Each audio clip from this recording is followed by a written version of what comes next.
So hi guys, welcome to my channel again.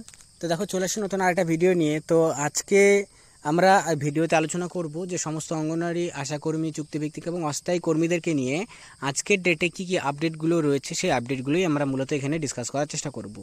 যেখানে কর্মীদের বিভিন্ন রকম যে বিষয়গুলো বারবার করে উঠে আসছিল সেইগুলো কিন্তু আমরা তুলে ধরার চেষ্টা করব। যেমন সমকাজে সমবেতন, ঠিক আছে, এটা সবচেয়ে গুরুত্বপূর্ণ বিষয়টি, যে যেরকম কাজ করা হবে সেই অনুযায়ী বেতনটা রাখা হবে। এবং এছাড়াও তোমাদের পে কমিশন নিয়েও আমি জানিয়েছিলাম যে পে কমিশন নিয়েও কিন্তু বিহারে এ নিয়ে আপডেট উঠে আসছিল যে অঙ্গনওয়াড়ি কর্মীদেরকে পে কমিশনের আন্ডারে নিয়ে আসা হবে। তো সেই পে কমিশনের আন্ডারে আদৌ কি নিয়ে আসা হতে পারে কি না, এটা নিয়ে লেটেস্ট আজকের আপডেটটি কী রয়েছে সেই আপডেটটাও আলোচনা করব। এবং এছাড়াও তোমাদের বেতন বৃদ্ধি নিয়ে বা তোমাদের যে স্মার্টফোন নিয়ে, ঠিক আছে, সবচেয়ে গুরুত্বপূর্ণ বিষয় সেটা হচ্ছে স্মার্টফোন নিয়ে, যেটা বলা হয়েছিল যে 10,000 টাকা করে দেওয়া হবে। যদিও কিনা প্রথমে 8,000 টাকা করা হয়েছিল, পরে সেটাকে বৃদ্ধি করে 10,000 টাকা করা হয়, ঠিক আছে। তো সেই 10,000 টাকা কবে থেকে দেওয়া হবে এবং অঙ্গনওয়াড়ি কর্মীদের দেওয়া হবে শুধুমাত্র এবং আশাকর্মীদের দেওয়া হবে শুধুমাত্র, নাকি হচ্ছে অঙ্গনওয়াড়ি যে হেল্পাররা রয়েছেন, কারণ হেল্পাররাও কিন্তু ইনসেন্টিভের 250 টাকা করে তারা পাচ্ছেন। তো সেই ক্ষেত্রে তাদের মধ্যেও একটা কোশ্চেন রয়েছে যে তারাও কি স্মার্টফোনের জন্য সেই টাকাটা পাবেন কি না, সেটাও আমরা ভিডিওতে কিন্তু আলোচনা করার চেষ্টা করব। লেটেস্ট যে আপডেটগুলো রয়েছে, তো আজকের ডেটে আপডেটগুলো সেগুলো আমরা ভিডিওতে ডিটেলসে আলোচনা করব। তো এই আপডেটগুলোর জন্য অবশ্যই ভিডিওটি শেষ পর্যন্ত দেখবে এবং দেখার পর যদি ভিডিওটা ভালো লাগে লাইক করবে, চ্যানেল নতুন থাকে চ্যানেলটিকে সাবস্ক্রাইব করে রাখবে এরকম ইনফরমেশনসগুলোকে সর্বপ্রথম পাওয়ার জন্য। তো যাই হোক, সমালোচনা করে মেন বিষয়টা ভিডিওতে আলোচনা করা যাক।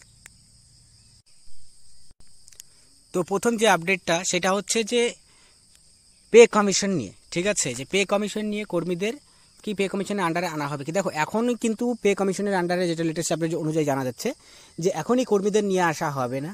যদিও কিনা এটা বিহারে আপডেটটা উঠে এসেছিল এবং এটা নিউজ পেপারের মধ্যেও কিন্তু এই আর্টিকেলসটা এসেছিলো, যেখানে বলা হয়েছিল যে কর্মীদেরকে পে কমিশনের আন্ডারে নিয়ে আসা হবে। কিন্তু বিহারেও এখনও পর্যন্ত কিন্তু এটা নিয়ে কোনো রকম আপডেটটা এরপর থেকে আসেনি, ঠিক আছে। হ্যাঁ, এখান থেকে এই বিষয়টা আমরা ক্লিয়ার হতে পারি যে ভবিষ্যতে, ঠিক আছে, ভবিষ্যতে বলতে কি এই 1-2 বছর পর হলে পরেও কিন্তু এখানে পে কমিশনের আন্ডারে কর্মীদেরকে নিয়ে আসা হতে পারে, মানে আইসিডিএস ডিপার্টমেন্টটাকে। এখন পে কমিশনের আন্ডারে আসলে পরে কর্মীদের বেনিফিটটা কি, এটাই সবচেয়ে গুরুত্বপূর্ণ বিষয়টাই। তো দেখো পে কমিশনের আন্ডারে যখনই আসবে তখন কিন্তু যে পে কমিশন অনুযায়ী যে একটা স্যালারি স্ট্রাকচার আছে সেই স্ট্রাকচারের মধ্যে কিন্তু কর্মীরা পড়ে যাবে, যেখানে স্টার্টিং স্যালারি 18+, মানে 18,000-এর উপরে হয়। তো সেই ক্ষেত্রে কর্মীদের স্টার্টিং স্যালারি কিন্তু 18,000 টাকা কিন্তু হতে পারে।